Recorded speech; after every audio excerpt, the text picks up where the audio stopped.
Boa noite a todos. Hoje é a nossa aula magna, inaugurando aí o nosso segundo semestre de 2018. É um prazer estar aqui com vocês, como coordenadora de atividades complementares de extensão. Meu nome é Érica Chiota Furlan e eu vou apresentá-los à mesa. Ao centro tem o Dr. José Inácio Ramos, é o presidente do Instituto Presbiteriano Mackenzie.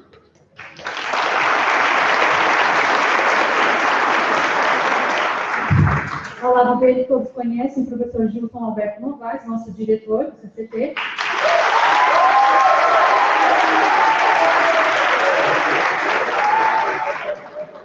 A nossa querida coordenadora, a professora doutora Alessandra Benedito.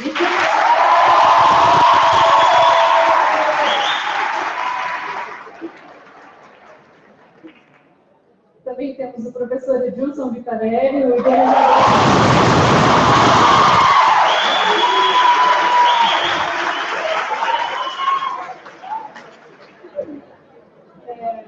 Aqui ao meu lado, o reverendo Alexandre Antunes, o capelão do Centro de Ciências e Tecnologia.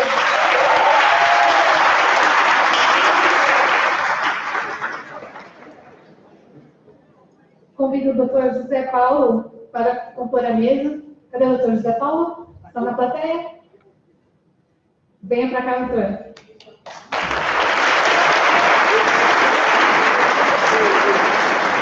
Ele é o diretor financeiro do Instituto Presbiteriano Mackenzie.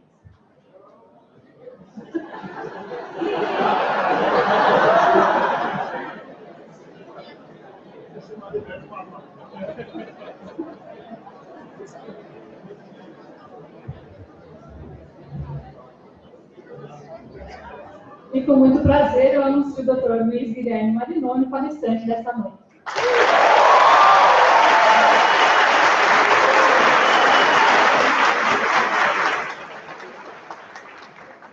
Passo a palavra ao Dr. José Inácio, nosso presidente, para a sua saudação. Muito boa noite, muito encantado com a recepção que vocês fizeram calorosamente.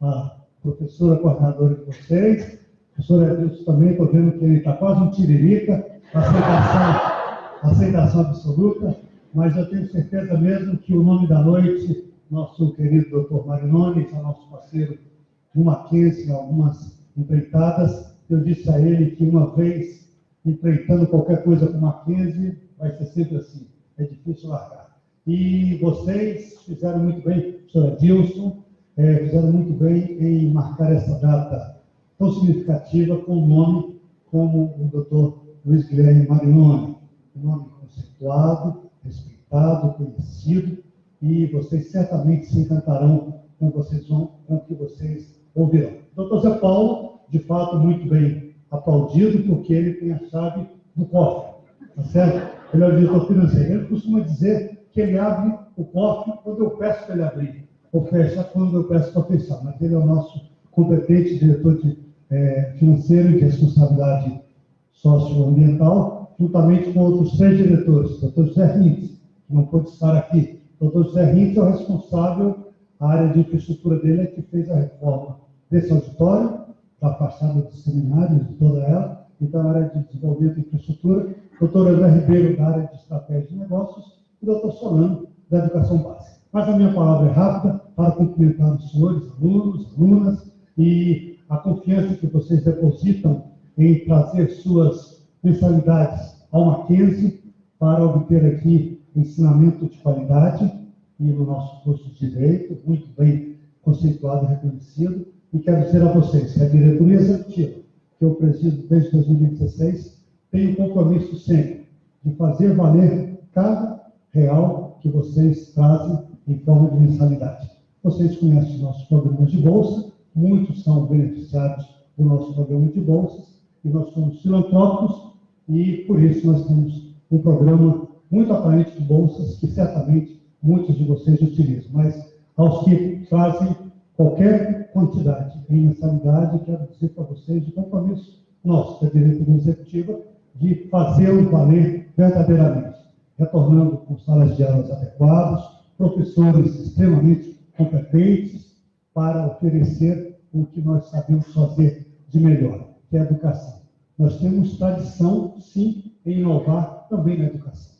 Então, o Instituto Presbiteriano Mackenzie, que completará agora em outubro 148 anos, faz ensino de tradição há muito tempo. E a nossa tradição é inovar. E vocês são testemunhas vivas disso, da inovação que fazemos nos nossos cursos e nessa noite em especial do curso de Direito. São todos muito bem-vindos, agradeço a acolhida calorosa e certamente será uma noite inesquecível para todos vocês, dado o nível de palestrantes que o nosso coordenador, todos os envolvidos fizeram muito bem por convidar nessa noite. O meu abraço fraterno a todos e que seja realmente uma noite especial para vocês. Parabéns, alunos do Direito. Obrigado.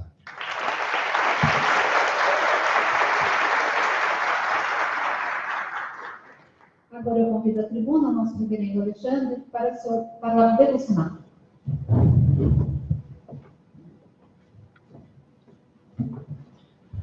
Boa noite a todos. Quero saudar a mesa na pessoa do presidente do Mackenzie, o Dr. Zé Inácio Ramos, cumprimentando o Dr. Zé Inácio também. Saúdo o Dr. Gilson Alberto Novaes e com eles toda a mesa que nos preside nessa ocasião especial e na nossa alegria aqui de ter esse evento dessa noite. Eu quero ser breve nas minhas palavras, mas deixar uma devocional aqui para nossa reflexão. E o texto que eu quero deixar com vocês está lá em 1 João, capítulo 2, versículo 1, que diz assim: Filhinhos meus, estas coisas vos escrevo para que não pequeis. Se todavia alguém pecar, temos advogado junto ao Pai, Jesus Cristo, o justo. A Escritura, para mim, é fantástica, porque ela apresenta termos e paralelos e associações que, para os ouvintes, para os leitores, facilitam a compreensão daquilo que está sendo falado. E a Escritura nos dizem que ela foi sendo composta, o direito romano era algo que era estabelecido, executado, tanto é assim que o apóstolo Paulo recorreu ao direito romano para fugir de injustiças que estavam sendo trazidas até ele. E a Escritura não se furta a usar termos do direito romano, termos do direito, para aplicar ali princípios para o ser humano.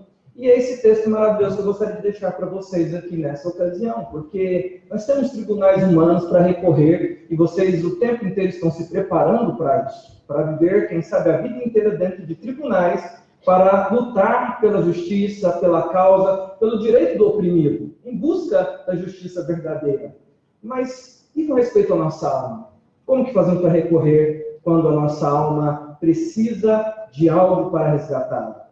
E a Escritura usou o direito como exemplo para trazer uma reflexão para a alma, porque no dia em que você precisar recorrer em algo para a sua alma, nenhum tribunal humano vai poder socorrê-lo.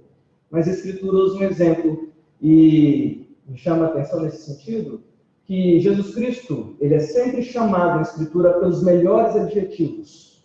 Os melhores são atribuídos a ele. E um dos adjetivos atribuídos a Jesus é advogado, paracã. Num contexto brasileiro onde advogado é tão mal falado. E aí eu falo de advogado porque dia 11 foi dia do advogado, e vocês, muitos talvez não vão para essa área, mas muitos exercerão a advocacia. Mas eu quero dizer para vocês que Jesus foi elogiado sendo chamado de advogado. O advogado da alma, o tribunal da alma.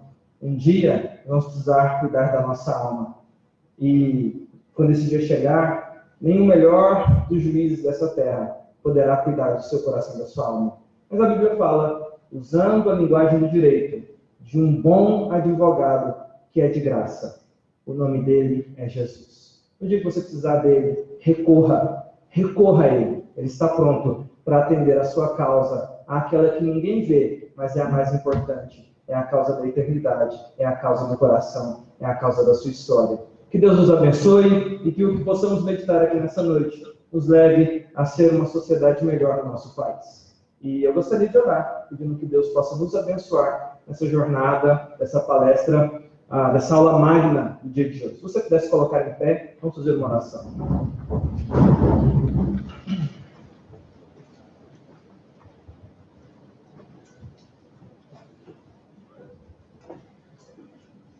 Te agradecemos, ó Deus, pelo privilégio de termos essa casa chamada Mackenzie, onde temos o privilégio de estudar livremente, aprender, e não só aprender aquilo que é trazido para princípios profissionais, mas também aprendemos princípios para a alma, para a vida, para a eternidade. E sabemos que a escolha é de cada um, mas nós nos lembramos das bases do Mackenzie nesse dia de hoje, nessa aula magna de hoje, com o Dr. Luiz Guilherme, que está aqui conosco. E a minha oração ao Senhor, ó Pai, que o Senhor possa nos abençoar na palestra que vamos receber nesse dia, e que, de fato, esses acadêmicos que aqui estão, estudantes do direito, operadores do direito, possam ser conduzidos por Ti na sociedade brasileira, para que, de fato, sejam homens e mulheres dignos de construir um país melhor. É a oração que fazemos e colocamos as nossas vidas diante do Supremo Advogado, o melhor dos advogados, Jesus Cristo. É em nome dele que nós oramos. Amém. Podem se sentar, muito obrigado. Temos uma excelente palestra, boa noite. Volta a palavra à professora Érica.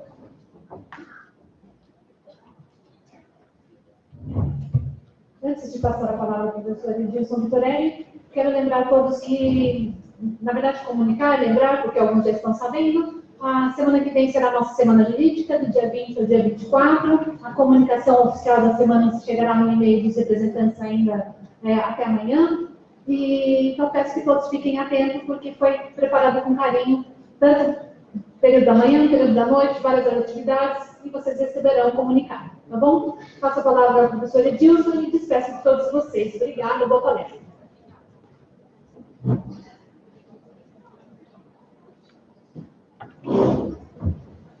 Meus queridos alunos, muito boa noite. Professor José Inácio Ramos, nosso digníssimo presidente, que nos honra com a sua presença hoje. Professor Marinoni, muito obrigado por ter atendido a esse convite. Senhores, a minha palavra é muito breve. Eu só quero mencionar aos senhores que o professor Marinoni foi meu orientador de doutorado, o que para ele não significa nada, mas para mim significa muito. E o professor Marinoni atendeu a esse convite muito gentilmente de estar aqui conosco por duas razões. A primeira delas é realizar a aula magna desse semestre, uma tradição que nós já implementamos há alguns semestres aqui no Mackenzie, mas pela primeira vez nós estamos fazendo com um enorme apoio do professor Gilson, nosso diretor, e quando eu digo isso, quero dizer um enorme apoio mesmo. Superamos muitas dificuldades para trazer esse evento para este auditório, para transmiti-lo ao vivo para o outro auditório, uma vez que nós temos mais de 600 alunos inscritos, e para transmiti-lo ao vivo pela internet, que estamos fazendo agora também. O Mackenzie abre suas portas não só para a comunidade profissional e acadêmica de Campinas, temos mais de 100 inscritos entre profissionais do direito, ex-alunos Mackenzie, estudantes de outras instituições, e eu quero aqui, em nome do nosso diretor, dizer-lhes que as portas do Mackenzie estão abertas a todos vocês, não apenas aos nossos atuais alunos, mas aos nossos ex-alunos, aos profissionais do direito de Campinas e a todos aqueles que vêm nos visitar aqui cotidianamente. Esse belíssimo auditório aqui do Seminário Presbiteriano Mackenzie esteve com essa estrutura recentemente reformada, estamos com essa maravilhosa estrutura recentemente reformada, e o professor Marinoni, além desta aula magna, veio hoje inaugurar aqui um projeto que eu tenho a alegria de conduzir, que é o Observatório Mackenzie de Precedentes. Como vocês sabem, pelo menos que já foram meus alunos sabem, dolorosamente, o Código de Processo Civil de 2015 instituiu uma série de fontes de precedentes obrigatórios, permitiu que os tribunais estaduais criassem precedentes obrigatórios, e até esta data não havia um banco de dados que congregasse todos esses precedentes qualificados como obrigatórios ou não obrigatórios, inclusive dos tribunais estaduais. E a partir desta data há o Observatório Mackenzie de Precedentes Obrigatórios, que vocês todos já podem acessar. O endereço é macprecedentes.mackenzie.br, o site já está no ar, e lá vocês vão poder se cadastrar, criar sua própria coleção de precedentes, comentar os precedentes, guardar aqueles que são mais importantes para vocês e publicar comentários junto conosco. Então, antes de passar a palavra ao professor Marinoni, eu quero rapidamente mencionar a equipe que trabalhou incansavelmente para que esse projeto estivesse no ar. Nós temos os nossos alunos editores, é um projeto em que os alunos têm uma atuação muito forte, muito significativa. Então, quero mencionar aqui o Rafael, a Rosana Gomes, o Fernando Marques, o Gabriel Cassuf, a Marina, não vou arriscar falar o sobrenome, Maria Vitória e a Milena Araújo, que foram os nossos editores, a professora Maria Amélia, da Faculdade de Ciência da Computação, que foi a responsável por todo o design do site, juntamente com o Gustavo, com a Jéssica e com o Shen, fizeram um design maravilhoso, esteticamente muito bonito. Ainda estamos agregando conteúdo, mas eu prometi que esse site estaria no ar no dia 13 de agosto de 2018, e ele está no ar no dia 13 de agosto de 2018, com enorme e significativo apoio financeiro do MAC Pesquisa, que é o Instituto Mackenzie de Pesquisa, que generosamente selecionou esse projeto num edital com muitos outros concorrentes e contribuiu para que esse projeto fosse possível. Professor José Inácio, nós não estaríamos fazendo este lançamento muito significativo para a comunidade jurídica brasileira hoje, se não tivéssemos o apoio do MAC Pesquisa. Então, muito obrigado por essa gentileza. E o último ponto é que o professor Marinoni vem hoje lançar o seu mais novo livro, Coisa Julgada sobre Questão. O professor Gilson, estava dizendo o professor Gilson ali agora com a filha de professor Marinoni, o professor Gilson perguntou, mas ele escreveu tudo isso? E é um negócio impressionante que um professor tão jovem tenha tido uma produção tão impressionante. Esse livro saiu esse ano, 2018, é um livro revolucionário sobre coisa julgada, que rompe com todas as bases que vocês possam ter imaginado sobre coisa julgada. Então, se vocês já estudaram isso, sinto muito, vão ter que estudar tudo de novo. Tudo estava errado, agora que as coisas vão começar a dar certo. E esse livro está à venda ali fora. O professor Marinoni só vai embora amanhã, então ele tem tempo para autografar todos os livros que vocês quiserem, até as 2 horas da madrugada, sem nenhum problema, né, professor? Então, podem adquirir o livro ali fora. No final, a gente faz o sorteio aqui de um exemplar, mas como só um vai ganhar, os outros podem comprar, o professor vai autografar todos aqui para nós. Eu acho que apresentar o professor Marinoni é algo, embora muito prazeroso, completamente desnecessário para todos vocês. Eu já disse a eles que todos leem o livro dele, alguns por interesse, outros por obrigação. Mas é fato, todos leem o livro dele, por bem ou por mal.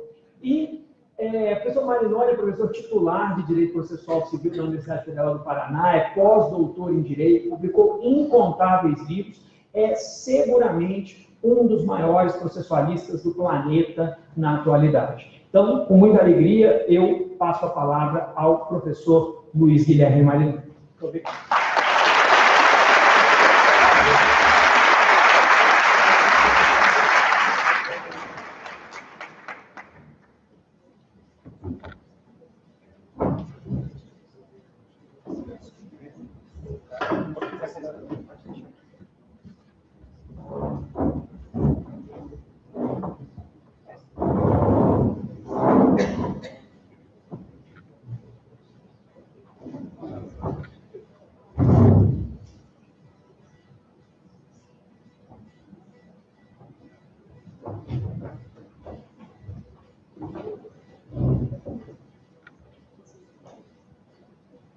Boa noite a todos.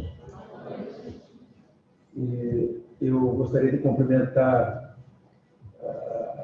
as autoridades e os professores da Universidade Mackenzie, na pessoa do Dr. José Inácio Ramos, que estava aqui, agora está ali. É uma grande satisfação, Dr. José Inácio, estar aqui, neste salão, e nesta universidade, para poder dialogar a respeito da função das Cortes Supremas e também do significado de precedente e de coisa julgada sobre a questão. Também não posso deixar de agradecer ao professor Edilson Vitorelli pelo convite que me foi formulado, que me honra muito. O professor Edilson, ao contrário do que ele disse, não é verdade que eu não tenha nenhuma vaidade por ter sido seu orientador. Não é verdade isso, porque a tese do professor Edilson gerou um livro da mais alta qualidade e que hoje é utilizado por muitos no Brasil, e inclusive já vem sendo frequentemente citado pelos tribunais estaduais, regionais, federais e até mesmo pelas Supremas Cortes. Trata-se de um livro excepcional, fruto de uma tese muito bem elaborada, muito bem escrita, e que teve a sua pesquisa realizada nos Estados Unidos, onde foram aulidos conceitos fundamentais para o desenvolvimento do tema. Estou muito contente de estar aqui nesse dia em que, como disse o professor Edilson, se comemora a instituição do Observatório Mackenzie de precedentes vinculantes ou de precedentes obrigatórios. Eu tenho uma predileção pelo tema dos precedentes e, no decorrer da minha palestra, tentarei deixar claro por que é tão importante um controle dos precedentes mediante a participação da academia e dos estudantes.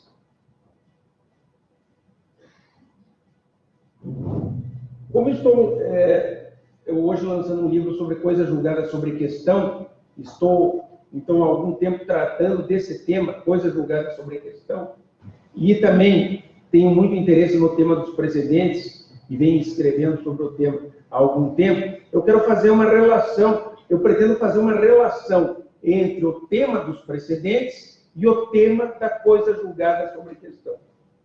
Desde logo, eu posso dizer que ambos os temas têm origem na necessidade de outorga de segurança jurídica.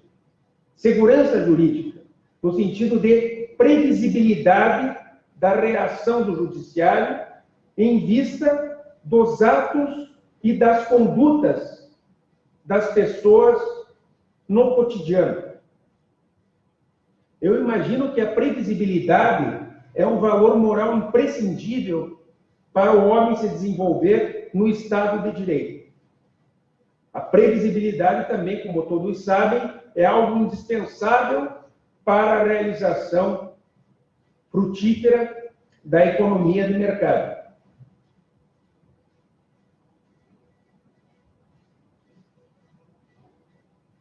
Entretanto, o tema dos precedentes e também o tema da coisa julgada sobre a questão tem uma relação muito particular com o common law, ou seja, com o direito inglês e com o direito especialmente estadunidense.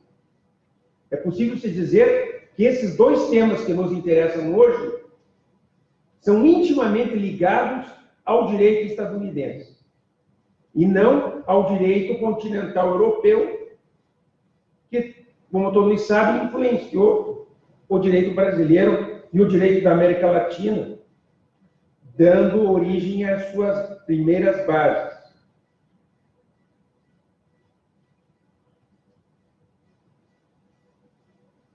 Bem, mas se esses dois temas têm relação com o common law,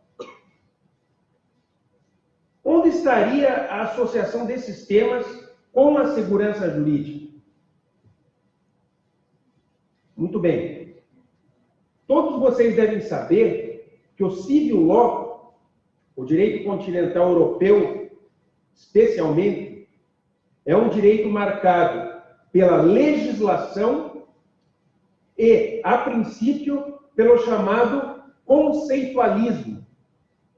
Ou seja, o direito europeu, o direito continental europeu, imaginava que poderia construir um direito formalmente racional e, portanto, previsível, capaz de gerar abrangência e generalidade mediante o uso da lei e de conceitos abstratos que poderiam, em princípio, servir para todas as hipóteses e para todos os casos, ou para um grupo de hipóteses, ou para um grupo de casos. O common law, entretanto, é um direito que partiu exatamente do direito comum, do common law, para dar ao juiz o poder de editar a regra do caso, a princípio sem lei, quando da apresentação do conflito de interesses. Ou seja, o juiz da tradição do common law não julgava a partir de leis, julgava sim a partir do common law, do direito comum, que era o direito ancestral do homem inglês,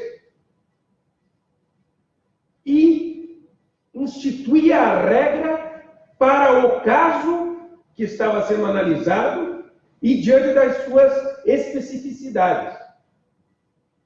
Ora, se o direito do common law produzia regras a partir dos casos apresentados aos juízes, é óbvio que o common law não tinha a possibilidade de fazer surgir abstrações ou conceitos abstratos capazes de servir a todos os casos, a todas as hipóteses. O common law, a princípio, a tradição do common law era avessa à abrangência e à generalidade, ao contrário do que ocorria também, a princípio, no civil law. Todos já devem ter ouvido falar que a lei detém a característica da generalidade, da abstração.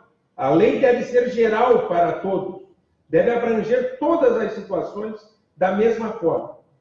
Bem, o direito do common law, portanto, o common law era um direito formalmente irracional, porque ele não garantia previsibilidade. Não havia nenhuma garantia de que um caso seria julgado da mesma forma do que o outro, exatamente porque não existia uma regra de conteúdo abrangente ou geral capaz de regular todos os casos. As regras eram formadas e editadas, como eu já disse, de acordo com os casos que iam surgindo. O que fizeram os ingleses, então? Os ingleses pensaram no Instituto do Stare Decisis, ou seja, a outorga de força obrigatória ou vinculante aos precedentes das Cortes Supremas, das Cortes Superiores, para obrigar os juízes das Cortes Inferiores, como uma tentativa de outorga de racionalidade ao common law, que não garantia previsibilidade. O common law, a princípio, não garantia previsibilidade. E o common law sobreviveu por muito tempo sem stare decisis, sem precedentes obrigatórios. Acho que todos já ouviram falar do stare decisis. Muitos, inclusive, confundem common law com stare decisis, como se o stare decisis tivesse surgido junto com o common law. Mas não é verdade. O stare decisis surge no século XVIII e XIX por força da necessidade de se outorgar previsibilidade e, portanto, segurança jurídica ao common law. Por força da necessidade de vestir o common law de racionalidade. É por isso que os juízes respeitam precedentes das cortes superiores, justamente para que o direito possa ser previsível e, por consequência, garantir a liberdade de todos diante do direito e a liberdade daqueles que querem praticar uma conduta, ou um ato, ou uma ação, e precisam, desde logo, saber quais são as consequências dessa conduta. Para os ingleses, isso era muito importante. Daí porque eles criaram o Instituto do Precedente Obrigatório, do Precedente Vinculante, que é chamado lá de stare decisis, para outorgar previsibilidade ao common law. É interessante lembrar, já que nós estamos aqui numa universidade presbiteriana,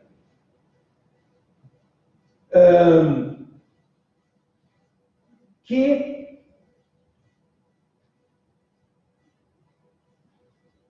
a teoria do precedente obrigatório passa pela chamada questão da Inglaterra, ou pelo problema da Inglaterra. Na área da sociologia do direito e na área da teoria do direito, o problema da Inglaterra é conhecido por todos, porque advém do maior de todos os sociólogos do direito que nós tivemos no século XX, que é Weber. Weber, como vocês sabem, escreveu um grande livro acerca da sociologia jurídica a partir da religião, a ética protestante e o espírito do capitalismo. A ética protestante e o espírito do capitalismo, na primeira década do século XX. Em 1904, saiu a primeira edição, em 1906, a segunda edição, não exatamente uma segunda edição, mas uma complementação do livro publicado em 1904, deu então formato final à obra A Ética Protestante e o Espírito do Capitalismo. Mas o que tem a ver a ética protestante, o espírito do capitalismo e a previsibilidade do direito e, portanto, os precedentes obrigatórios? Bom, Weber disse que o modo de ser, o modo de viver, melhor, do protestante da sua época teria, isso está escrito no livro dele, todos sabem, teria propiciado o desenvolvimento do capitalismo. Isso fundamentalmente porque houve ali uma ruptura com a chamada ascese extramundana, que adivinha do catolicismo, e com essa ruptura da ascese extramundana, ou seja, da ideia de que as pessoas poderiam ser salvas mediante obras ou mediante a confissão, se passou a outorgar relevância à chamada ascese intramundana, ou seja, a conduta do indivíduo no seu cotidiano. Passou a importar, fundamentalmente, naquela época, como alguém deveria se comportar para glorificar Deus e ter certeza da sua eleição a partir da teoria da predestinação, a partir dos valores calvinistas. Os valores calvinistas iluminaram o modo de ser e a conduta do protestante da época, e essa conduta, apostando no valor, entre aspas, quase que divino, do trabalho e da perfeição da realização do trabalho e das atividades intramundanas, ou seja, eu teria que demonstrar a Deus que fui eleito, eu teria que comprovar, aliás, a minha eleição mediante a prática de atos que fazem parte do meu cotidiano, da ascese intramundana, atos esses que especialmente tinham a ver com o trabalho e com a realização da empresa, com a realização dos negócios, enfim, o trabalho passou a ser visto aí como um dever religioso. O trabalho, enquanto dever religioso, fez com que o cidadão daquela época, o cristão daquela época, ali inserido, visualizasse o trabalho e a sua atividade de empresário como algo que deveria ser constantemente examinado pelo próprio sujeito. Algo que deveria ser metodicamente examinado. Daí até mesmo surgimento, por exemplo, do metodismo. O método passou a ser fundamental para o controle pelo próprio sujeito da sua conduta na vida cotidiana para a certificação da sua eleição. Certo que ele estava de que a prática de atos de caridade como obras não importa aqueles atos da ascese extramundana, acreditar no recolhimento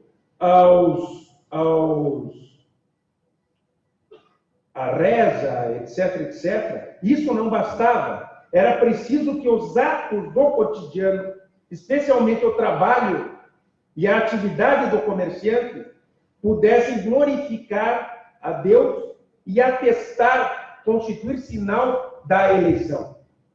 E para isso era imprescindível a racionalidade do direito, porque o sujeito da época, nessa perspectiva, tinha que saber quais eram as consequências da sua conduta.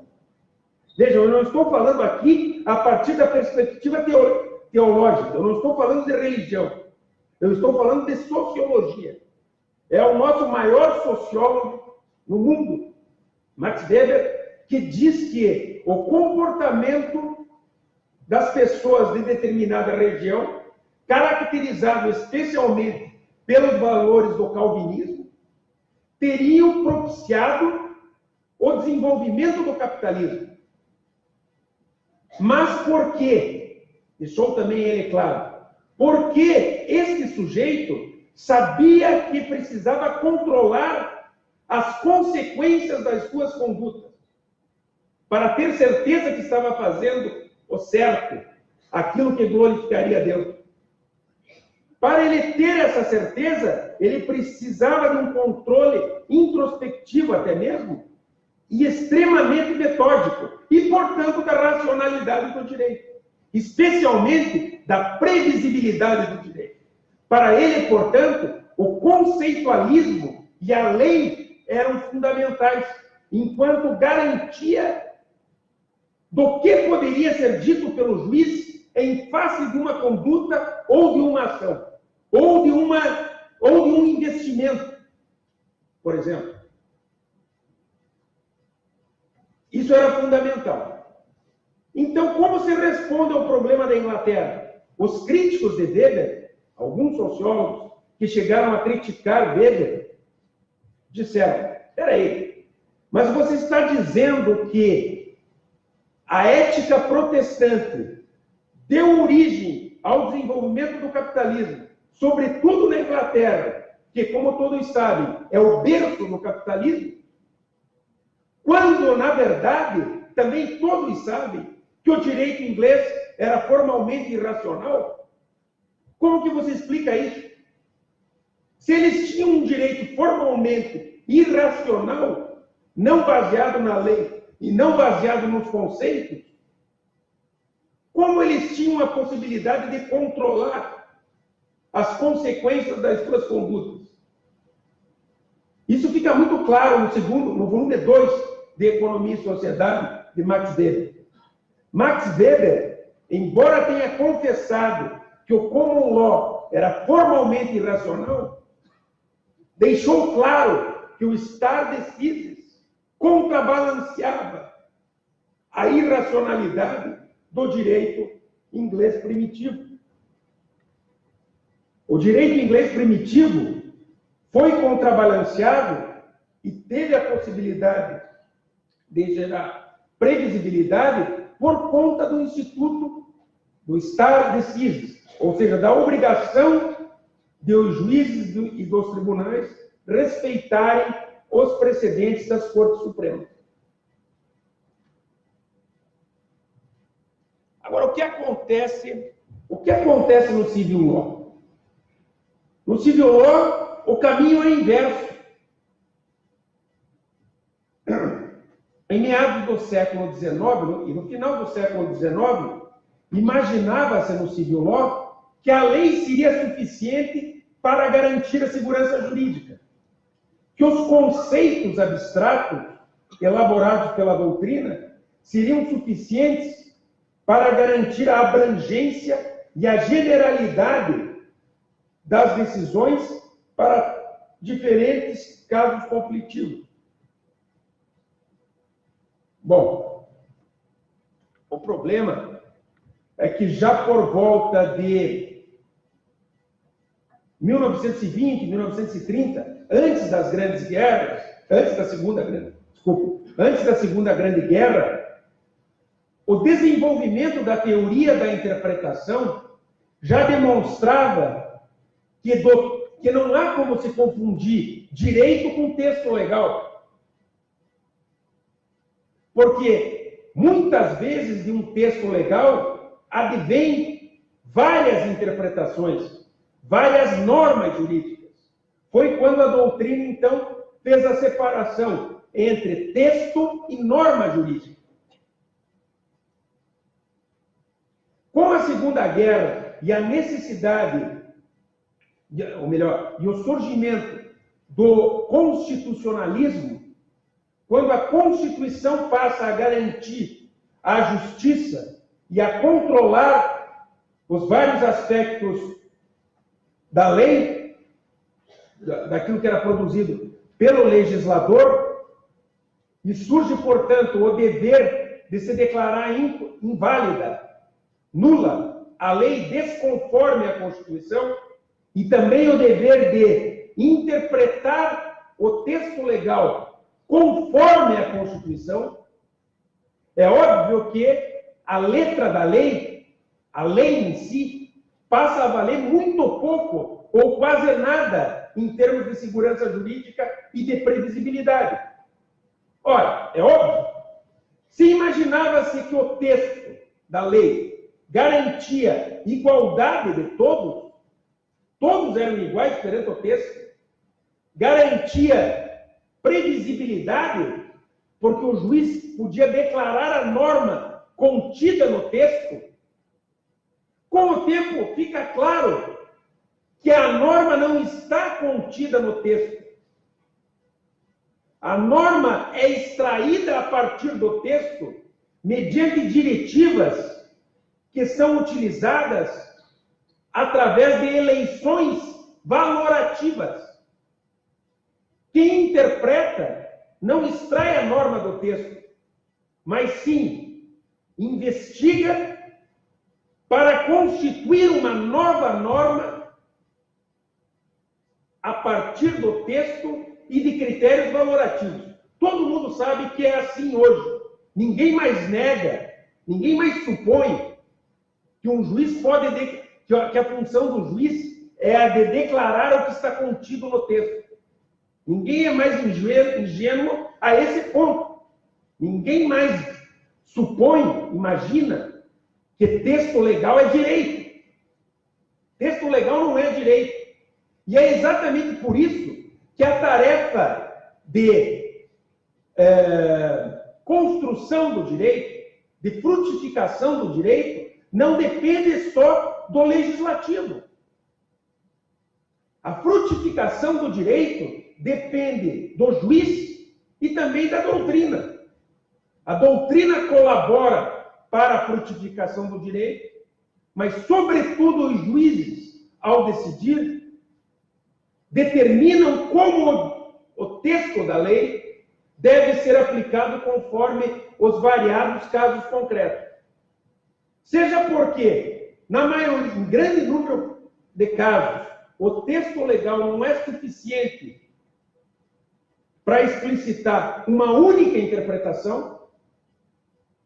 Há textos legais de múltiplas interpretações, seja porque a lei sempre tem que estar de acordo com a Constituição e, portanto, o juiz e a doutrina sempre têm que ler o texto legal olhando para a Constituição, e até mesmo porque há muitas leis ou textos legais que são abertos e convidam o juiz para a concretização do texto conforme as circunstâncias do caso concreto. Ou seja, hoje também ninguém mais nega, nós não temos tempo, obviamente, para discorrer sobre isso, mas ninguém mais nega que o direito depende também do judiciário. A frutificação do direito depende do judiciário. Participam da tarefa de construção do direito, portanto, o legislativo e o judiciário. Bem, mas se é assim, nós estamos numa situação muito pior do que aquela que estava presente no common law antes de se pensar no stare decisis. Não é? Porque se o juiz, se o cidadão não tem garantia na lei de que o seu caso vai ser decidido da forma X ou da forma Y, a verdade é que, em muitos casos, a regra vai ser formulada a partir da valoração do juiz, segundo as circunstâncias do caso concreto. E aí, de novo, nós não temos como garantir generalidade e abrangência, e, portanto, segurança jurídica e previsibilidade e igualdade. É até comum se ouvir dizer que o juiz da primeira vara decidiu um caso da forma X e o juiz da segunda vara decidiu caso absolutamente igual da forma Y. Casos iguais são constantemente decididos de forma desigual. Ora, se a igualdade perante o direito é bem vistas as coisas, a igualdade perante a decisão judicial, é óbvio que o direito de civil law, a partir da lei, não confere segurança jurídica, nem previsibilidade, nem possibilita igualdade. O que fazer, então? O que fazer para resolver o problema, como fizeram os ingleses no final do século XIX, meados do século XIX? O que fazer no civil law? E por que isso nunca foi feito? Eu acho que, antes de tudo, nós temos que perguntar por que isso nunca foi feito. Porque fazer é muito fácil, é muito simples resolver o problema. É só criar algo semelhante ao stare decisis no civil law. É só criar uma fórmula de precedentes de interpretação da lei no ambiente do civil law. E, portanto, por exemplo, no sistema brasileiro. Agora, por que isso nunca foi feito? Em primeiro lugar, em termos dogmáticos, em termos estritamente teóricos. Isso nunca foi feito porque a Corte Suprema sempre foi vista, brasileira, como uma corte, enfim, todas as Cortes Supremas de Civil Law sempre foram vistas como cortes de correção das decisões dos tribunais ordinários. Por que como cortes de correção? Porque se supunha que havia um parâmetro externo à decisão, à lei, que permitiria a correção da decisão do tribunal. Ou seja, quando o tribunal viola a lei, quando o tribunal viola a Constituição, a Corte Suprema corrige. Falando assim, isso é simples. O problema é que, como eu dizia há pouco, nem a lei, nem a Constituição tem um único significado nos casos mais complexos. E, portanto, não há como se imaginar que um tribunal possa corrigir o outro aplicando o texto da Constituição ou da lei. Porque a lei fala coisas diferentes conforme aquele que está decidindo, conforme os valores, a princípio, daquele que está decidindo.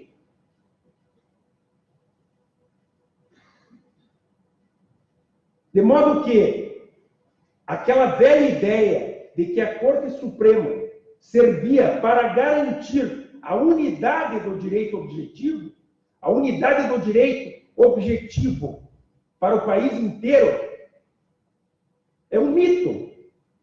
Porque o texto legal nunca vai ser uno para o país inteiro, a não ser que do texto legal se extraia uma única interpretação literal.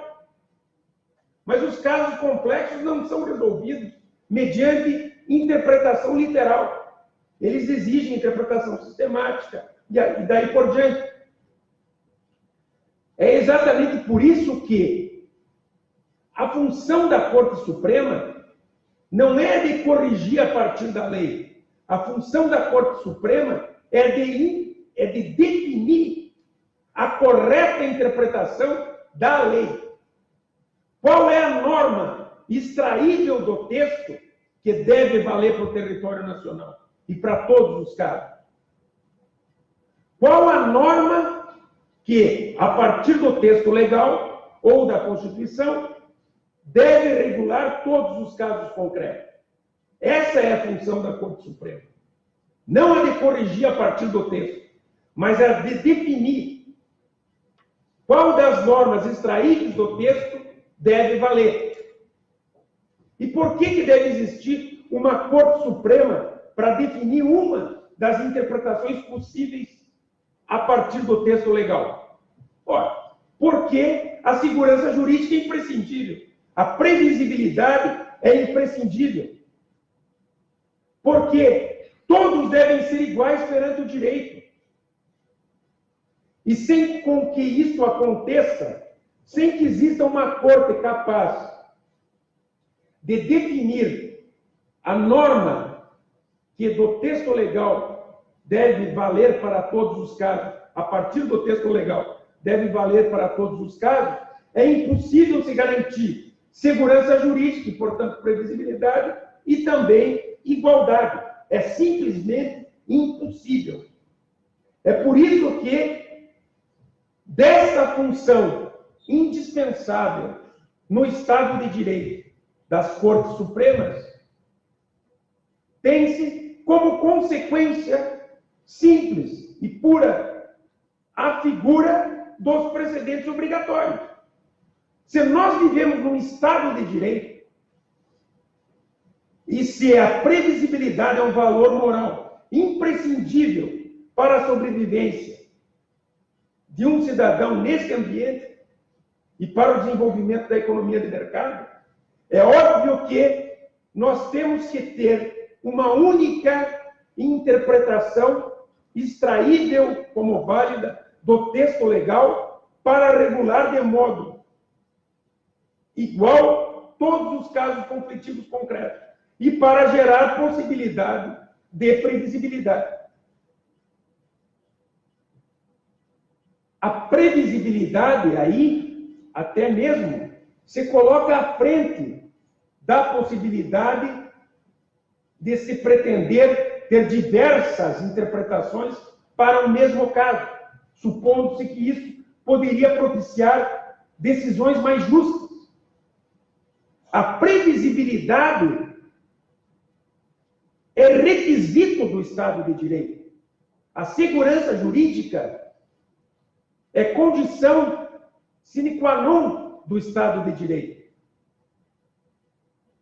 Sem previsibilidade e também, obviamente, sem igualdade perante o direito, não há como se falar de Estado de Direito.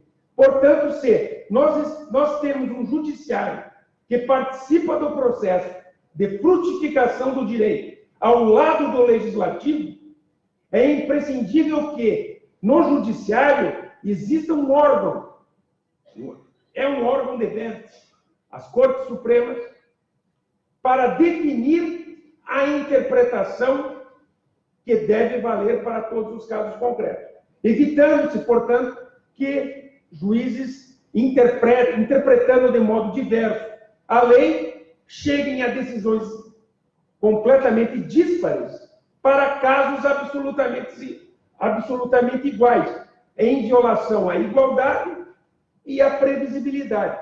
É por isso que nós temos Corte Suprema. Só por isso que alguém poderia perguntar, afinal de contas, por que eu tenho juiz de primeiro grau e Corte Suprema? Por que eu tenho juiz de primeiro grau, Tribunal de Apelação e Corte Suprema? Para quê? Eu tenho juiz de primeiro grau e Tribunal de Apelação para resolver o caso conflitivo. Esses dois bastam para resolver o caso conflitivo. Qual é a função da Corte Suprema? Não é a de solucionar o caso conflitivo. Não é a de corrigir a decisão do tribunal. É a de, ao lado do legislativo, propiciar a produção de um direito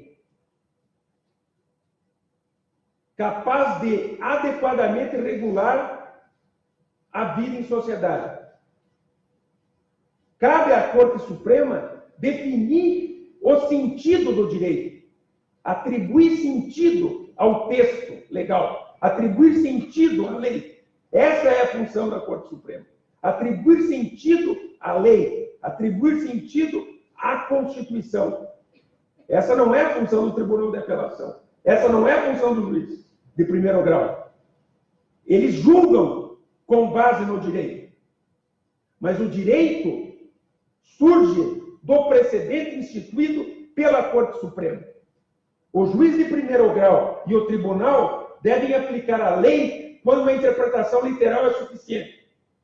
Quando da lei é possível se extrair diversos resultados interpretativos, é sinal de que a Corte Suprema tem que atuar para definir qual é o resultado interpretativo válido. A partir de definido o resultado interpretativo válido, os tribunais de apelação e os juízes, porque têm que julgar de acordo com o direito, têm que julgar de acordo com os precedentes das Cortes Supremas. Simples demais. É muito simples. É muito simples. Como o judiciário participa do processo de frutificação do direito, como no judiciário tem que existir uma corte para definir o sentido do texto legal, quando ele abre oportunidade para diversos resultados, não há como surgir outra coisa de algumas decisões de maior qualidade formal das Cortes Supremas do que precedentes que necessariamente têm que ser observados pelos tribunais de apelação e pelos juízes de primeiro grau. Isso não precisa estar dito na lei. Isso é de uma obviedade solar. Se a Constituição cria o Superior Tribunal de Justiça e o Supremo Tribunal Federal, só pode ser para isso e não para outra coisa. Para definir o sentido do direito e permitir o seu desenvolvimento de acordo com os novos fatos sociais e de acordo com os novos valores da sociedade. É essa a função dessas cortes. Essas cortes, uma vez identificando o sentido da lei ou da Constituição, geram algo que tem um valor que também é um valor de direito, que também é, entre aspas, também é direito, porque as Cortes Supremas estão participando do processo de construção do direito aplicado aos casos concretos. Eles estão agregando, as Cortes Supremas, ao interpretar, agregam um plus ao texto da lei. E, portanto, agregam sentido nessa perspectiva ao texto da lei. Ao agregarem alguma coisa, isso que foi agregado ao texto passa a regular a vida em sociedade. Passa a ter força de direito. E, portanto, deve ser observado pelos juízes e pelos tribunais, sob pena de nós não vivermos num Estado de direito.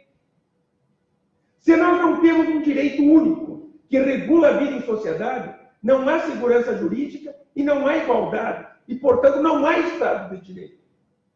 Simplesmente não há Estado de direito.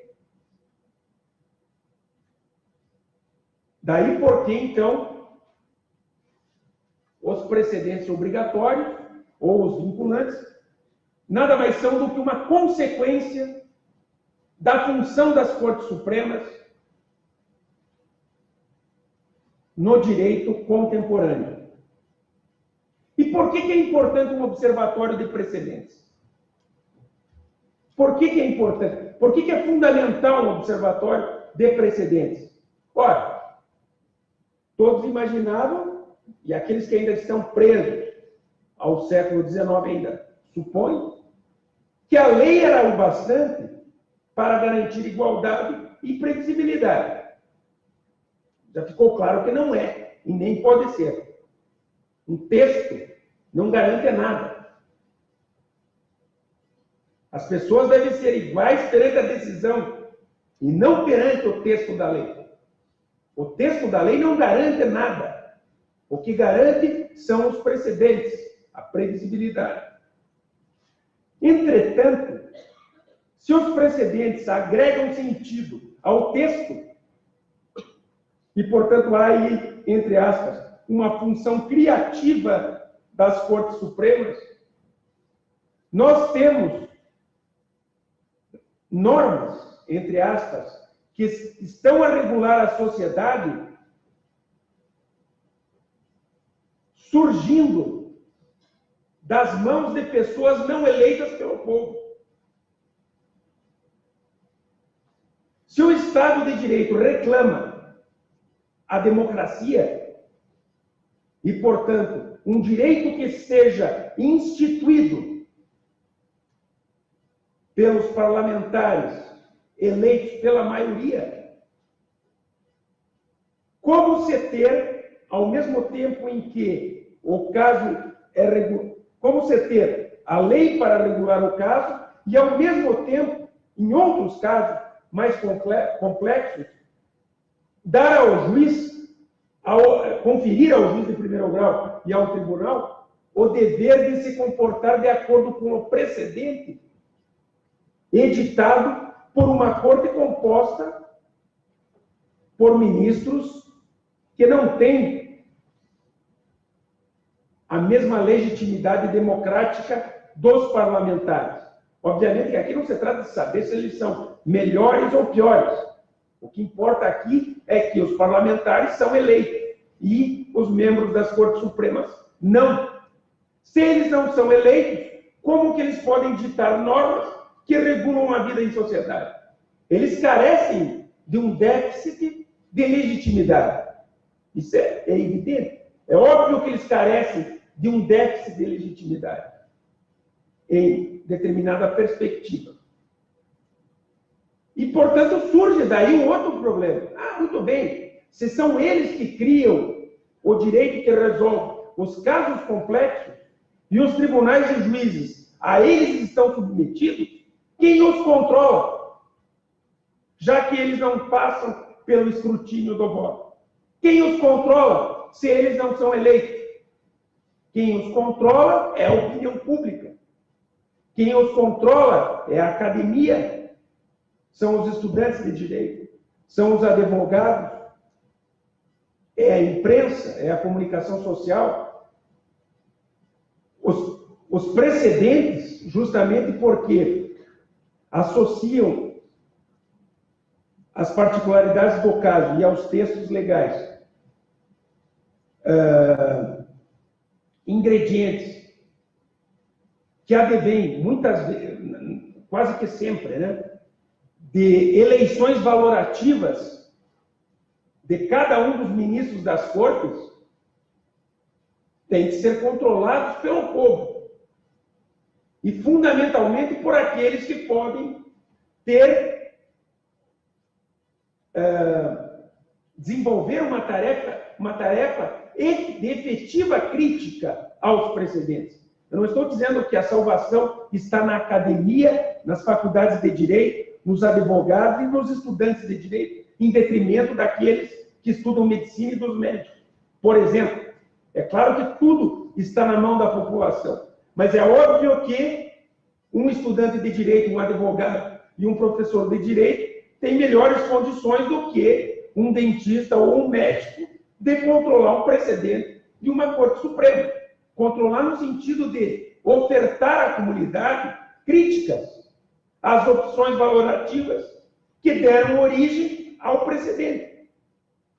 Isso é fundamental num ambiente em que o sistema jurídico é regulado por precedentes. E é assim, por exemplo, nos Estados Unidos. É assim no Common Law, onde a regulação do sistema de produção de soluções para os casos concretos advém da aplicação dos precedentes. Daí a importância do observatório.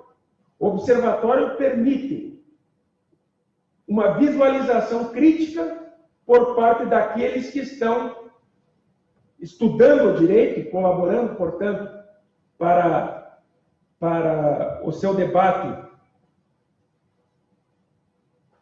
numa perspectiva crítica. Bem, posto isso a respeito dos precedentes obrigatórios, vamos tentar então associar o tema dos precedentes obrigatórios rapidamente à questão da coisa julgada sobre a questão. Tema difícil. Difícil porque o civil law não trata da coisa julgada sobre a questão, nem o direito brasileiro, até o Código de 2015. O direito brasileiro pôde passar a conceber a coisa julgada sobre a questão nos tribunais e na doutrina a partir das regras dos artigos 503 e 506 do Código de Processo Civil de 2015. Mas, muito rapidamente, o que eu quero dizer com isso? Em coisa julgada sobre a questão. A coisa julgada sempre esteve restrita ao pedido. A coisa julgada romana, a coisa julgada do direito continental europeu, a coisa julgada latino-americana é uma coisa julgada que tem a ver com o julgamento do pedido e não com a análise e a solução da questão prejudicial ao julgamento do pedido. Vou dar um exemplo para vocês. Quando não se pensa em coisa julgada sobre a questão, o que acontece? Fulano de tal propõe uma ação de investigação de paternidade contra o demandado. Ou melhor, fulano de tal propõe uma ação de alimentos. Nessa ação de alimentos, o juiz tem que verificar se o demandado afirmado pai do autor é realmente pai do autor. Ele não pode determinar o pagamento dos alimentos desde logo, porque a decisão sobre o pedido de pagamento de alimentos passa pela necessidade da verificação de se o demandado é pai ou não do autor. O juiz, então, verifica e decide, e após verificar, decide que, de fato, o réu é pai do autor e, portanto, ele deve pagar alimento. O que faz coisa julgada? Faz coisa julgada que o réu deve pagar alimentos ao autor. Mas não que o réu é pai do autor. Não se estabelece coisa julgada sobre a relação de filiação. Isso significa o quê? Significa que numa ação futura, em que há pedir herança,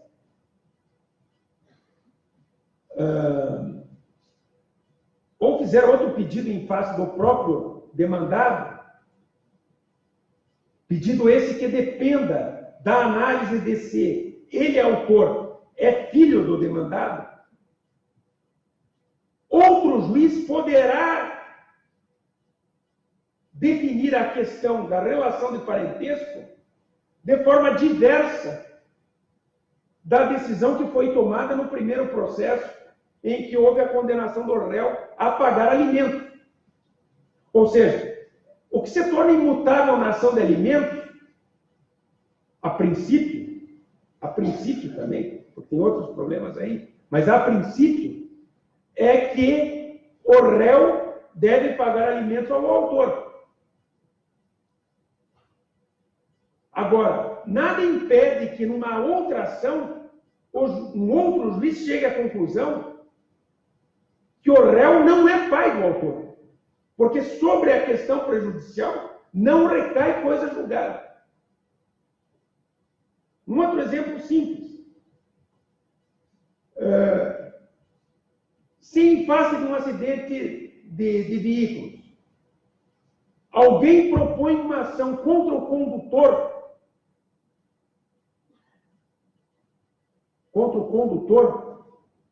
e a ação é julgada improcedente,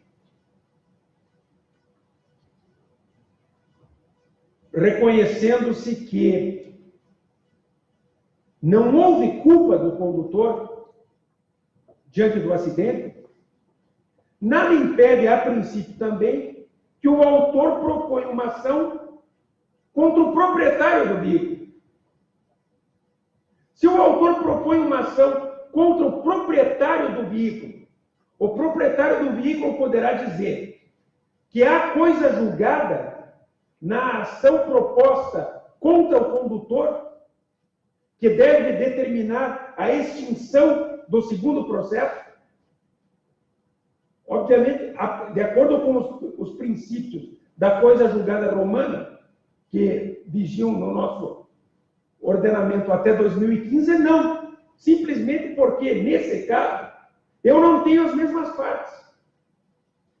A coisa julgada, como vocês sabem, requer que 3 elementos sejam iguais: pedido, causa de pedido e partes.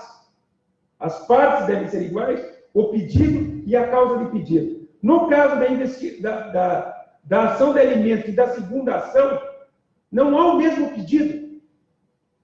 Há as mesmas partes, pode não haver, não há também a mesma causa de pedido. Ou seja, a ação é completamente diferente da primeira. Por isso eu posso julgar de novo a respeito da relação de parentesco. Posso julgar de novo. Agora, em se tratando do acidente de veículos, eu posso julgar de novo, embora o pedido seja de indenização e a causa de pedir seja a culpa e o acidente de veículo, o mesmo acidente de veículo. Simplesmente porque agora eu estou diante de um outro réu, de uma outra parte. Não há coisa julgada. Eu não posso invocar a coisa julgada, que a princípio se formou entre 2 pessoas, em face de uma ação que diz respeito a uma terceira pessoa, segundo os princípios da coisa julgada romana. Entretanto, quando você fala em coisa julgada sobre questão, você quer dizer exatamente que, ainda que o pedido mude entre as mesmas partes, ainda que o pedido mude, por exemplo, A pede o cumprimento da cláusula 1 do contrato.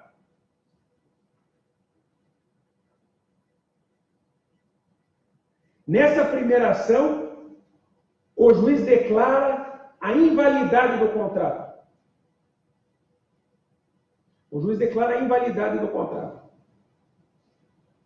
Então, requer o cumprimento da cláusula 2 do contrato.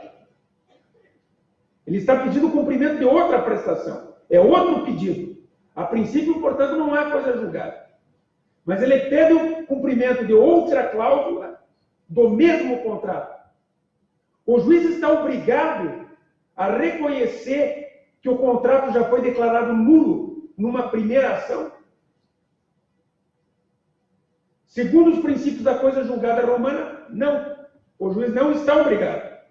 Segundo a ideia de coisa julgada sobre a questão, sim. Porque a coisa julgada recai sobre a questão prejudicial.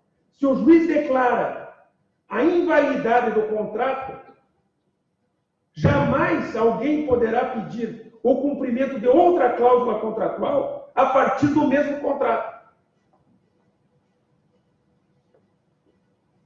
O mais interessante, entretanto, é que a coisa julgada sobre a questão não só pode ser invocada numa ação diferente entre as mesmas partes. Repare, coisa julgada requer pedido, causa de pedir e partes. As mesmas partes agora estão envolvidas numa ação distinta. Como eu já disse para vocês, nesse caso, se uma questão prejudicial ao julgamento de um primeiro pedido foi decidido e, portanto, operou coisa julgada, essa questão já decidida é feita valer na segunda ação entre as mesmas partes. Não há dúvida sobre isso. Agora, vamos pensar na situação em que, vamos supor o seguinte, alguém se diz titular de uma patente sobre um determinado remédio. A Universidade X se diz titular de uma patente sobre um determinado remédio. Propõe ação contra o laboratório A. Perde. O juiz diz que a patente é nula. Propõe ação contra o laboratório B. O juiz diz que a patente é nula. Propõe ação para impedir o laboratório C de produzir o remédio. O réu alega, pô, peraí, 2 juízes já disseram que a patente é nula. No direito brasileiro anterior ao Código de 2015, o que o juiz faz? Não faz absolutamente nada. Ele tem que continuar com o processo. E, se for o caso, declarar que a patente é nula, mas poderá declarar que a patente é válida e determinar que o laboratório não produz o remédio. Por quê? Porque não há coisa julgada sobre a questão prejudicial ao julgamento do pedido.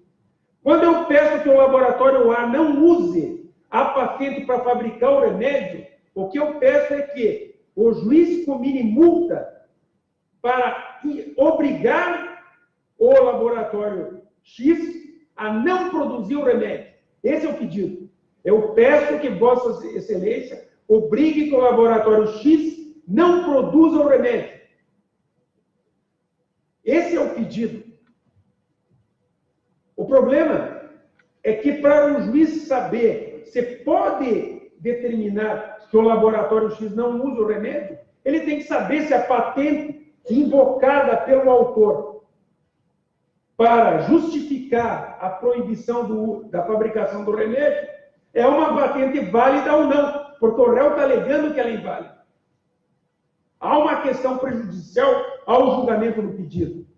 Se a coisa julgada recai sobre a questão prejudicial, sobre, portanto, a validade da patente,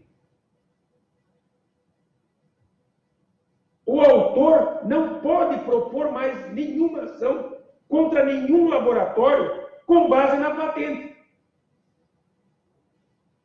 Vejam que interessante. Nesse caso, não só a coisa julgada não está recaindo sobre o pedido, recai sobre uma questão que vai ser invocada numa ação diversa, mas também está favorecendo terceiro, que não participou do primeiro processo. É o laboratório B ou C que vão invocar a coisa julgada, formada sobre a nulidade da patente, de que participou aquele que se diz detentor da patente contra o laboratório A. Quem participou foi o laboratório A, não o B nem o C. O problema é o seguinte, vejam que coisa maluca. O direito de civil law, a partir do conceito romano de coisa julgada, entende que a coisa julgada diz respeito às partes. Só a parte pode invocar em seu benefício a coisa julgada. De modo que a única preocupação que passou pela cabeça dos doutrinadores de civil law foi impedir que a coisa julgada prejudicasse terceiro. A doutrina e os tribunais nunca pararam para pensar se a coisa julgada não poderia ser invocada por terceiro em seu benefício e contra aquele que perdeu. Nunca. Isso só ocorreu no direito estadunidense. A primeira decisão da Suprema Corte dos Estados Unidos a respeito de um caso desse tipo foi tomada em 1971, quando se formula, então, o precedente que constitui o que eles chamam de non-mutual collateral estoppel.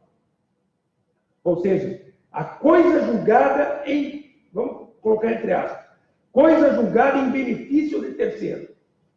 E vejam qual é o raciocínio deles. Um raciocínio límpido, claro e incontestável. Se o juiz já decidiu contra A, e A teve oportunidade de discutir e de produzir prova, não há racionalidade alguma em permitir que A volte a discutir a questão só porque está diante de um adversário com outro rosto. São essas as palavras da Suprema Corte ao firmar o precedente em 1971. E, de fato, não há. Se alguém discutiu, produziu prova e perdeu, ele não tem o direito de voltar a discutir só porque está diante de uma outra parte. Se nós não pensamos apenas na perspectiva das partes, e, portanto, se nós não estamos preocupados apenas em saber se alguém não está sendo prejudicado por uma coisa julgada, mas estamos preocupados, como estava a Corte Suprema Americana no caso.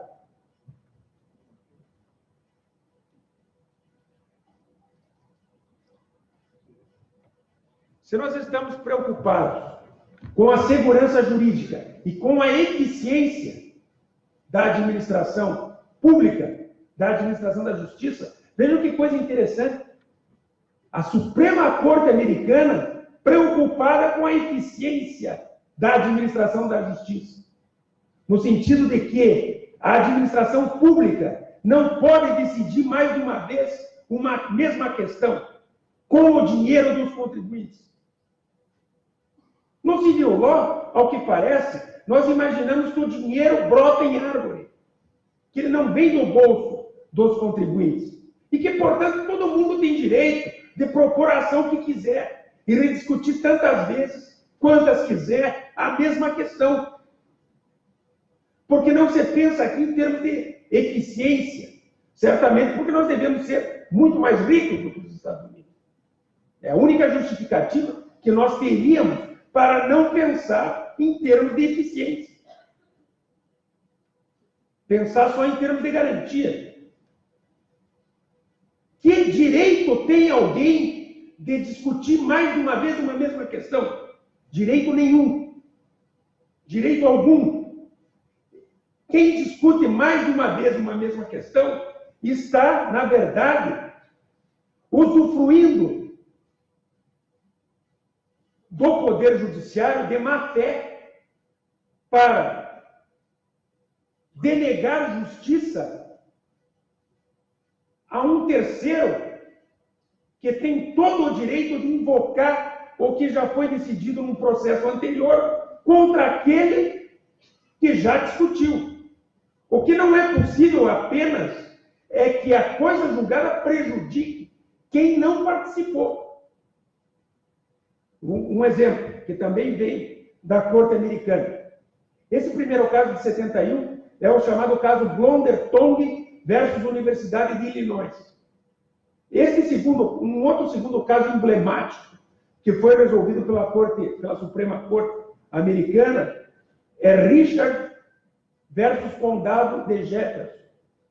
Nesse caso, 3 contribuintes negaram a constitucionalidade de um determinado tributo municipal, de uma determinada taxa municipal. 3 contribuintes.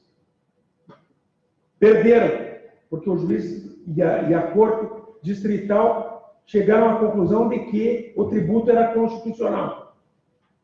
Passa um tempo, um outro grande grupo de contribuintes vai a juízo alegando novamente a inconstitucionalidade da taxa e, portanto, pedindo que o município não cobre, não volte a cobrar o tributo, se abstenha de cobrar o tributo. O que faz a Corte Distrital? Colateral estoque. Em outras palavras, coisa julgada sobre a questão. Já foi decidido que o tributo é inconstitucional. Você não pode discutir de novo. O que disseram, então, aqueles que participam, que propuseram a segunda ação? Espera aí, mas nós não participamos da primeira ação. Nós não podemos ser prejudicados pela decisão tomada na primeira ação, porque nós não tivemos o direito a um dia perante a Corte. Nós não tivemos o direito de expor as nossas razões. Nós não podemos ser prejudicados, portanto, pela primeira decisão. Nós poderíamos, sim, caso na primeira ação tivesse participado um representante adequado do grupo e proposta tivesse sido uma class action ao invés de uma ação individual, né, de 3 contribuintes.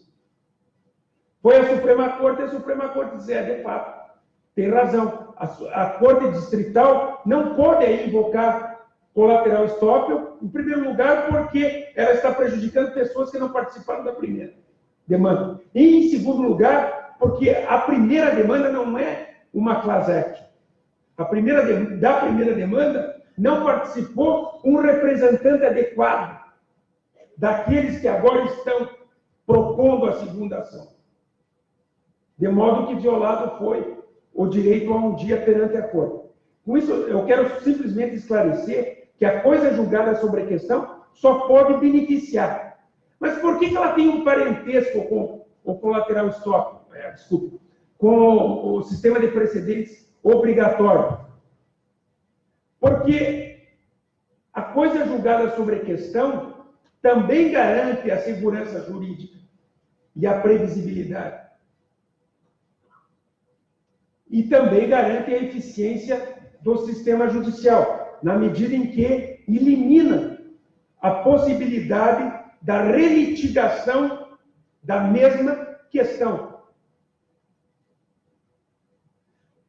Mas daí alguém até poderia perguntar, mas então qual é a diferença de um precedente obrigatório de uma Corte Suprema, que obriga o tribunal de apelação, e a coisa julgada sobre a questão, chamada de colateral stop, que pode ser invocada por terceiros em seu benefício, que não participaram do primeiro processo, obrigando o juiz do segundo processo? Qual é a diferença? A diferença é que o precedente define o modo de ser do direito. Define o modo de ser do direito. E, portanto, regula, numa determinada extensão, um grupo de casos similares, mas, obviamente, não contendo questões idênticas. Casos similares. Tanto é verdade que, quando o juiz se depara com um precedente, ele raciocina com base numa técnica que é chamada de técnica do distinguishing, ou a técnica da distinção. O juiz tem que olhar para o precedente para, considerando os fatos do caso a ele submetido, verificar se o precedente, em face da sua própria moldura fática, que lhe deu origem, se aplica efetivamente ao caso sob julgamento. Ou seja, o juiz pode afastar o precedente pelo fato de o precedente ter sido edictado para uma situação diferente daquela que está sendo submetida agora ao juiz. O precedente, portanto, pode deixar de ser aplicado porque não se aplica ao caso. Entretanto, a coisa julgada recai sobre uma questão que tem que ser necessariamente de titularidade daquele que está invocando a proibição de relitigação, ou seja, a coisa julgada. A coisa julgada diz respeito a questões idênticas, não a questões similares. Quando eu invoco coisa julgada sobre a questão, é porque o juiz do primeiro processo decidiu a minha questão. Ele decidiu a minha questão. Portanto, eu estou invocando a coisa julgada.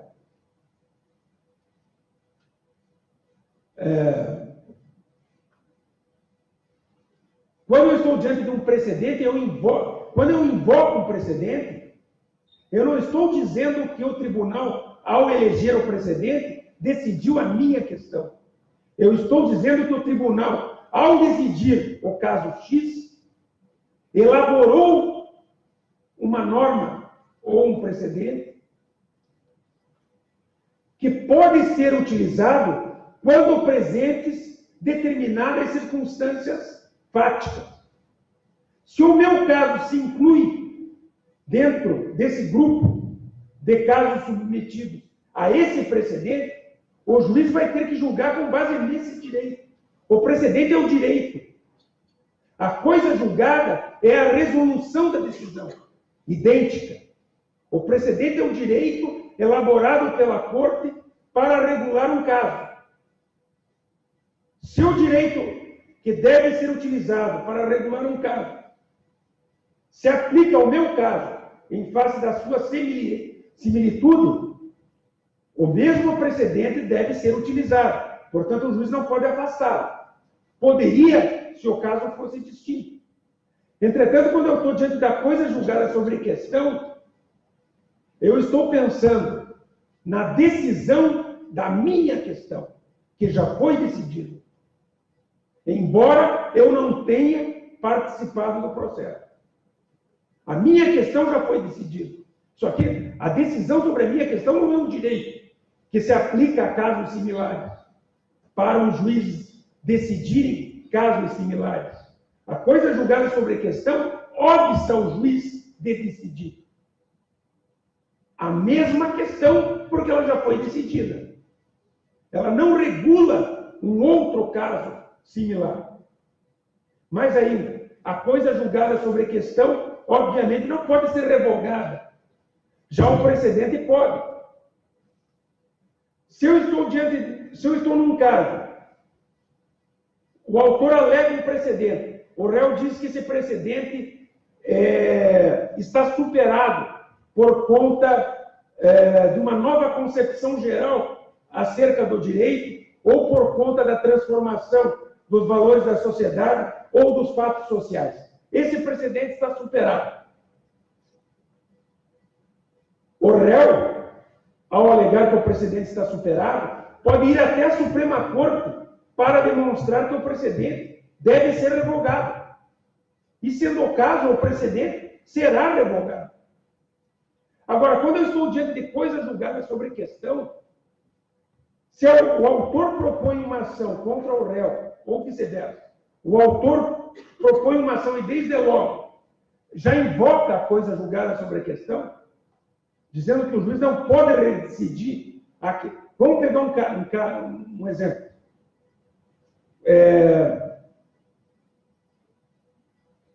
Esse é um exemplo que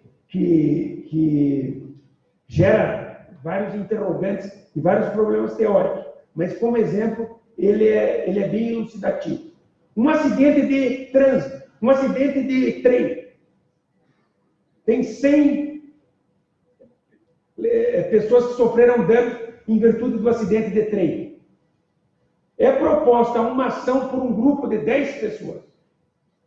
Essa ação é julgada procedente, condena-se a companhia ferroviária a indenizar essas 10 pessoas, porque reconhece-se a responsabilidade da empresa ferroviária.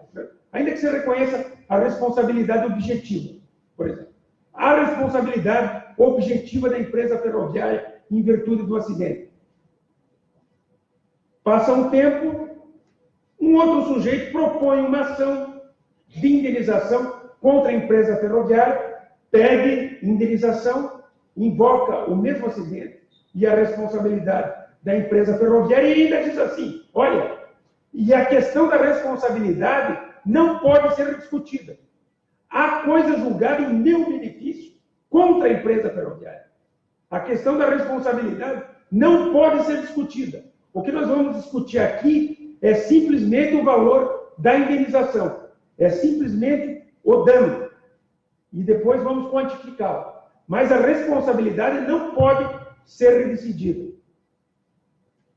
Nesse caso, é o autor que está a alegar a coisa julgada sobre questão.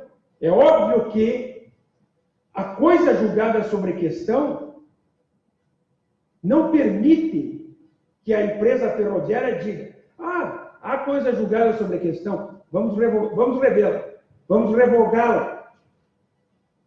Ela não se aplica a esse caso porque a questão é diferente. Como eu disse, a coisa julgada sobre a questão diz respeito a questões idênticas, a mesma questão da responsabilidade. Não há como a companhia ferroviária dizer que a coisa julgada não se aplica aqui. Ela se aplica acolá. Não cabe aqui operar com a técnica da distinção de casos. E também não cabe operar com o overruling. Não cabe operar com a revogação da decisão. Só o precedente comporta overruling. Só o precedente comporta revogação. Coisa julgada não se revoga. Por quê? Porque uma decisão do Estado é marcada pela autoridade e, portanto, tem como característica a imutabilidade. Se a decisão for mutável, ela não detém autoridade. Essas são as diferenças básicas entre precedente e coisa julgada sobre a questão. Isso tudo faz surgir, de fato, um tema muito complexo.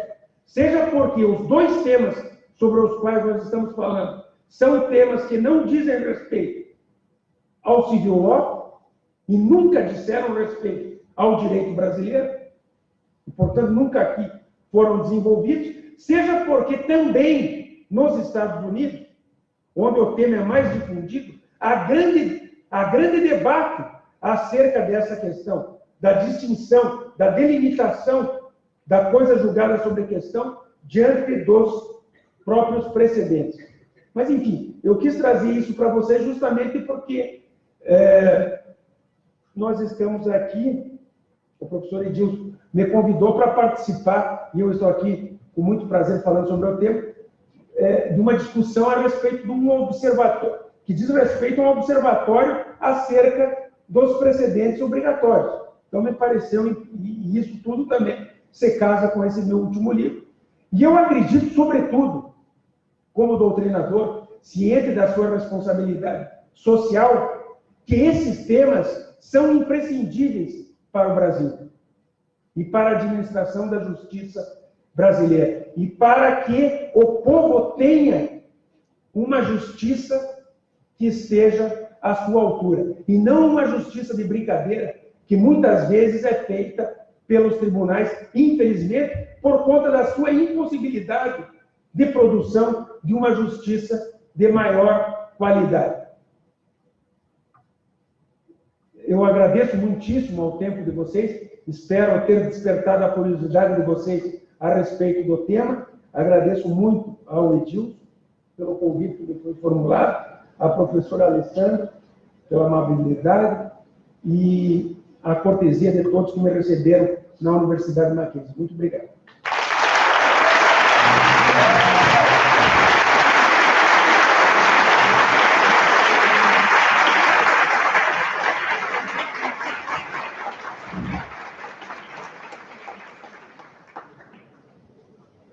Pessoal, professor Marinoni, muito obrigado pela gentileza dessa fantástica palestra. Como vocês viram, é um tema revolucionário. Nós temos o privilégio de estarmos vivendo essa revolução do processo civil brasileiro. Eu queria fazer aqui um encerramento breve, agradecendo a professora Alessandra e a professora Érica, todos os professores que se empenharam nesses nossos estudos. Queria agradecer especialmente o pessoal da TI, Felipe, Bruno, que graças aos quais nós estamos fazendo essa transmissão, tanto no YouTube quanto aqui, para o nosso outro auditório. Dizer que nós montamos esse semestre, professor Marinoni, o NARD, que é o Núcleo Acadêmico de Resolução de Disputas, está participando de várias competições simuladas de arbitragem, que é uma bobagem, mas de processo sério também, que é uma coisa importante. E o pessoal do NARD está fazendo uma rifa de livros, alguns dos quais são seus e vão ser rifados, autografados. Eles chamaram é uma rifa de uma biblioteca, não são alguns livros, é uma verdadeira biblioteca de livros. Então, comprem os livros do NARD. A rifa chama Kit Vitorelli, não sei porquê. E, mais importante de tudo, participem do NARD. Procurem depois o Gabriel, Marina, Fabiana, Alessandra, o pessoal do Maria Vitória, o pessoal do 8º semestre. Participem, o grupo é muito interessante, tem feito vários estudos interessantes.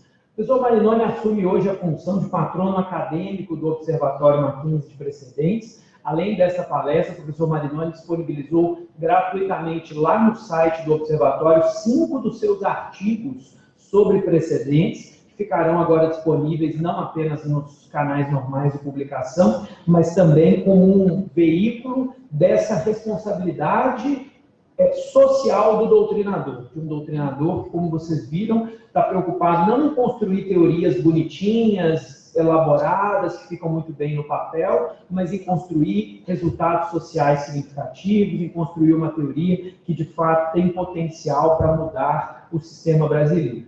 E, finalmente, eu queria agradecer também, antes de sortear o livro do professor Marinoni, queria agradecer ao pessoal, aos alunos que participaram da clínica de precedentes no semestre passado, e que reabrimos a clínica esse semestre, então participem. A partir de amanhã, os comentários que foram produzidos por esses alunos foram revisados por nós, pela equipe do Observatório. Esses comentários vão começar a ser disponibilizados no site do Observatório de Precedentes, exatamente com essa ideia, com esse papel de contribuir para essa construção conjunta de conhecimento. Quem não participa da clínica também pode contribuir com o site. Pessoas de outras instituições profissionais que estão aqui também são muito bem-vindos a contribuir, mas, sobretudo, os alunos que quiserem participar da clínica nesse semestre, que já participaram no semestre passado, eu agradeço muitíssimo. Para terminar, sorteio do livro do professor Marinoni. Eu sempre faço sorteio, professor, pela data do meu próprio aniversário, mas depois descobri que a mesma pessoa sempre ganha. Então, para evitar esse viés, vou fazer o sorteio pela data do seu aniversário, então, que é 24, não é isso? 24 de agosto, se quem faz aniversário mais perto do professor Marinoni. 27 de agosto. 26. 23. 23. Então, 23 ganhou quem é? 23? Quem falou 23 aí, lá em cima? Então, ganhou, pode descer, obrigado. Pessoal, muitíssimo obrigado pela presença, muito boa noite.